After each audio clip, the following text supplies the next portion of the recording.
Merry Christmas, everybody, and welcome to the Third Opinion podcast and radio show. Um, I don't know what episode this is. My apologize. And also, Ethan isn't here for this one. My apologize twice. If you're watching this on YouTube, thank you. If you're listening to this on the radio, double thank you. For this very special 2018 Christmas event. I am going to be reading a Christmas story or two, perhaps. I'm starting with How the Grinch Stole Christmas, one of my personal favorites, because I relate to the Grinch on a very personal level. I want to be left alone for the holidays. So, like I said, Ethan isn't here. Not really sure what what happened there. As far as I know, he wasn't busy today. So, someone's getting someone's getting a text message after I'm done with this about why he isn't here. I'm not the only one that has to communicate that we record on Sundays. So I don't know. Well, you'll if you follow us on Facebook, you'll see a very funny explanation, I'm sure. So, without further ado, Elisha in post rolled the fireplace noises and rolled the Christmas music. Here we go. Wait, let me grab it real fast. All right, here we go. Every Who down in Whoville liked Christmas a lot, but the Grinch, who lived just north of Whoville, did not. The Grinch hated Christmas, the whole Christmas season. Now please don't ask why. No one quite knows the reason. It could be his head wasn't screwed on just right. It could be, perhaps, that his shoes were too tight. Bit of a presumptuous thing to think that because the man doesn't like Christmas that his head isn't correctly attached to his body. Bit presumptuous, I'd say. But I think that the most likely reason of all may have been that his heart was 2 sizes too small. And they're hanging their stockings, he snarled with a sneer. Oh, I'm not going to voice act this one, sorry. Tomorrow's Christmas. It's practically here. Then he growled, with his Grinch fingers nervously drumming, I must find some way to stop Christmas from coming. For tomorrow, he knew. But whatever the reason, his heart or his shoes, he stood there on Christmas Eve, hating the Whos, staring down from his cave with a sour, grinchy frown at the warm lighted windows below in their town. I forgot how poems and rhyming work. My apologize again. For he knew every Who down in Whoville, beneath, was now hanging a mistletoe wreath. Was busy now, hanging a mistletoe wreath. Oh boy, I can't read today. All the Who girls and boys would wake bright and early. They'd rush for their toys. And then, oh the noise, noise. Oh boy. That's one thing he hated. The noise. Gotta love Dr. Seuss. Remember the repetitive rhyming. Then the Whos, young and old, would sit down to a feast. And they'd feast, and they'd feast, and they'd feast. Oh boy. Padding the runtime. Gotta love padding the runtime.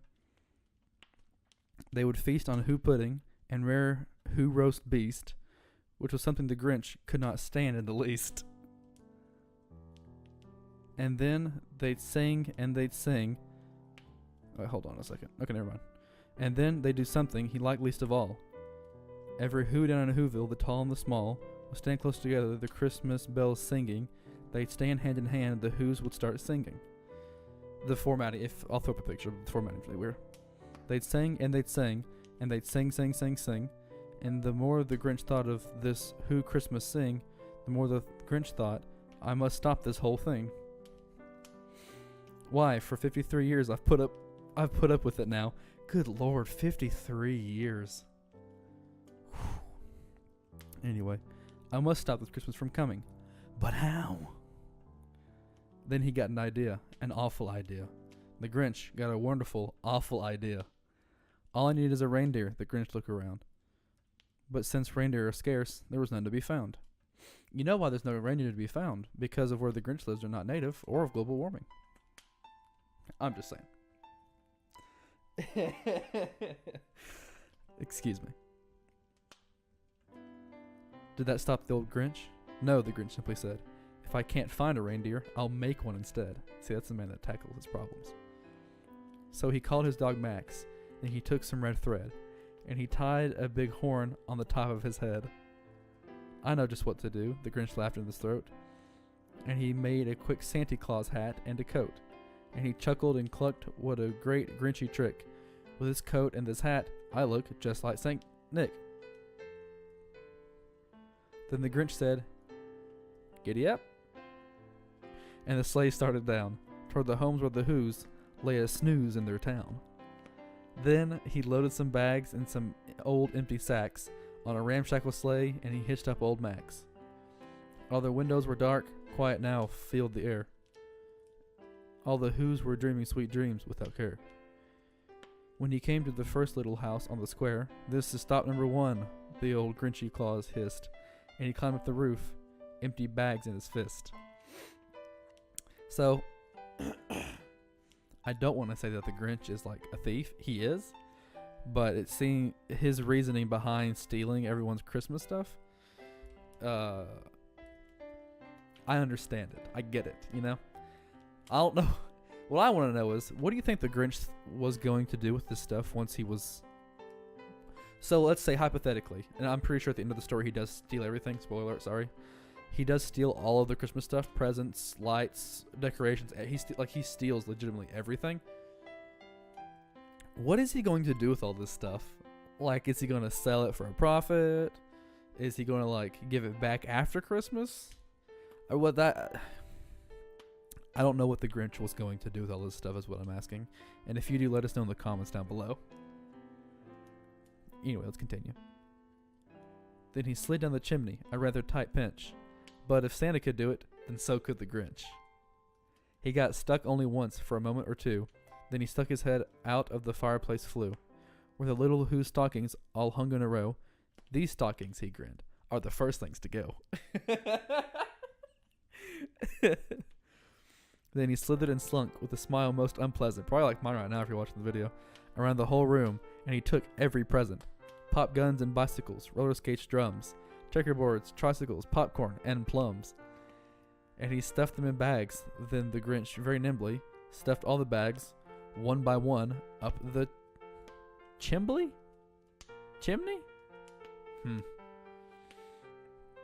Then he slunk to the icebox. He took the Who's feast.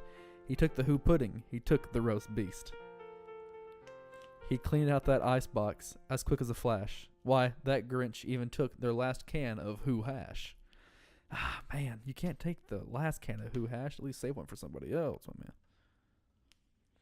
Then he stuffed all the food up the chimney with glee. "And now," grinned the Grinch, "I will stuff up the tree." So he's like really, cleaning house. He doesn't want any resemblance of Christmas in this doggone town. Oh my god, text messages, I'm sorry. I'll give you a guess. It's not from Ethan. If you're wondering about that. And the Grinch grabbed the tree and he started to shove, when he heard a small sound like the coo of a dove. He turned around fast and he saw a small Who, little Cindy Lou who was not more than 2. The Who's aging convention and like growing up and all that is different than like people also, which I think is weird. I wonder what the average lifespan of a Who is, and is the Grinch a Who? Who knows? The Grinch had been caught by this tiny Who daughter, who had got out of bed for a cup of cold water. She stared at the Grinch and said, "Santa Claus, why? Why are you taking your Christmas tree? Why?" And this fib fooled Sorry. But that old Grinch was so smart and so slick. He thought up a lie, and he thought it up quick. "Why, my sweet little tot," the fake Santa Claus lied. "There's a light on this tree that won't light on one side. So I'm taking it home to my workshop, my dear. I'll fix it up there, and I'll bring it back here." And this fib fooled the child, and he patted her head, and he got her a drink, and he sent her to bed. And then Cindy Lou Who went to the bed with her cup. He went to the chimney and stuffed the tree up. Man, what a mean guy. Sure, I don't really care for the Christmas season as much as the whole capitalism thing that I'm not really into, but I'm not resorting to thievery. Come on, not cool, dude. And the last thing he took was the log for their fire. Then he went up the chimney himself, the old liar. Yep, I'm glad that this guy that's like doing that's telling the story is like, nah, the Grinch is a mean guy. We don't even have to like tiptoe around that. He's a thief. He's a liar. On their walls he left nothing but hooks and some wire.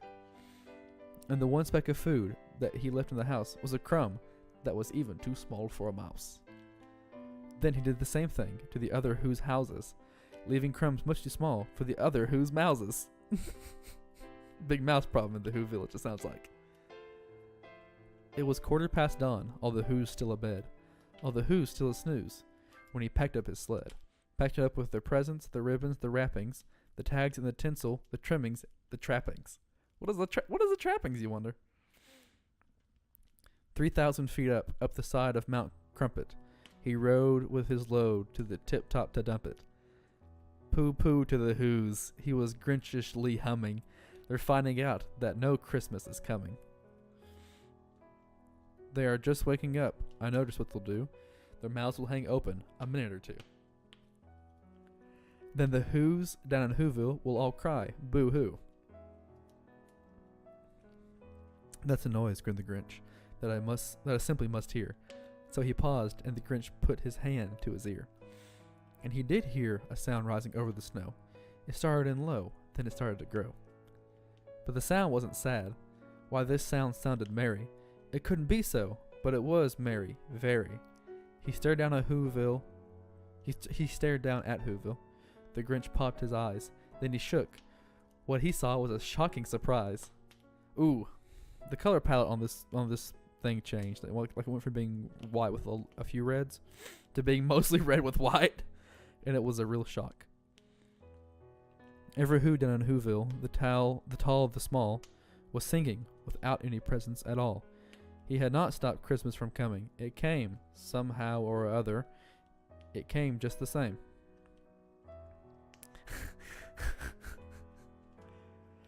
And the Grinch, with his Grinch feet ice cold in the snow, stood puzzling and puzzling. How could it be so?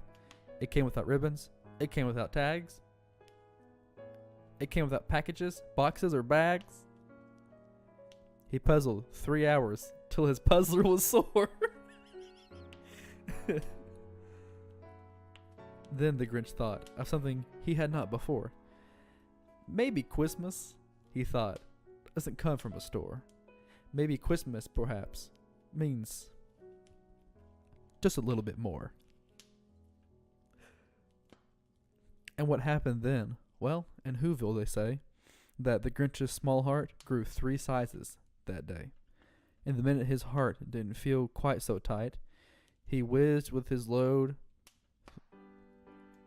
through the bright morning light. Okay, hold on, the PDF had to update. And he brought back the toys and the food for the feast. And he himself, the Grinch, carved the roast beast. Let's just get a round of applause for the Grinch. We in this jazz bar we snap. Stop the fire sound. Stop the music. Story's over. All right, now let's all snap for the Grinch.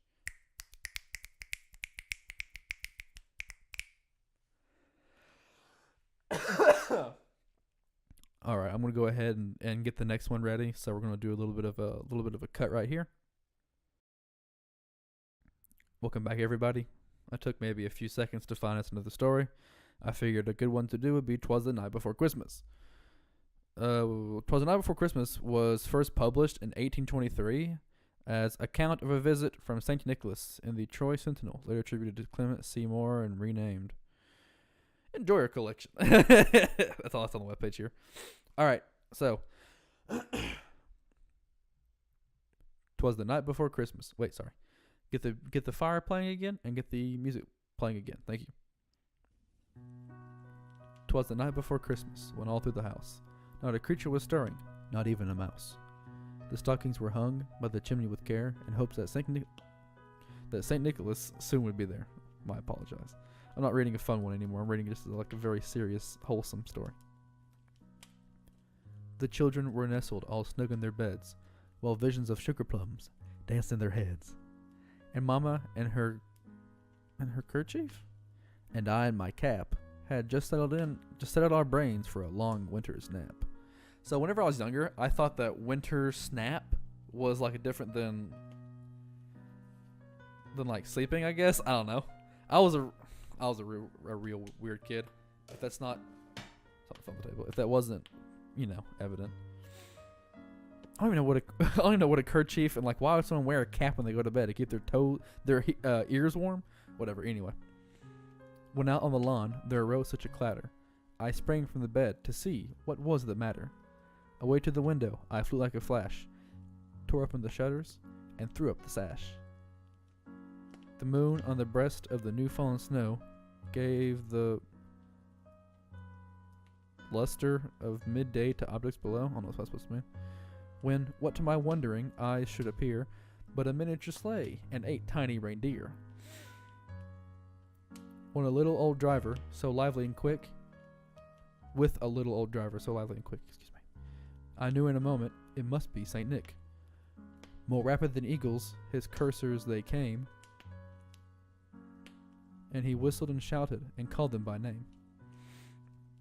Now Dasher, now Dancer, now Prancer and Vixen. Oh, on Comet, on Cupid, on Donner, on Blitzen. To the top of the porch, to the top of the wall. Now dash away all. I don't remember this must be the original, because I'm sure it's been like updated to suit modern times somewhat better.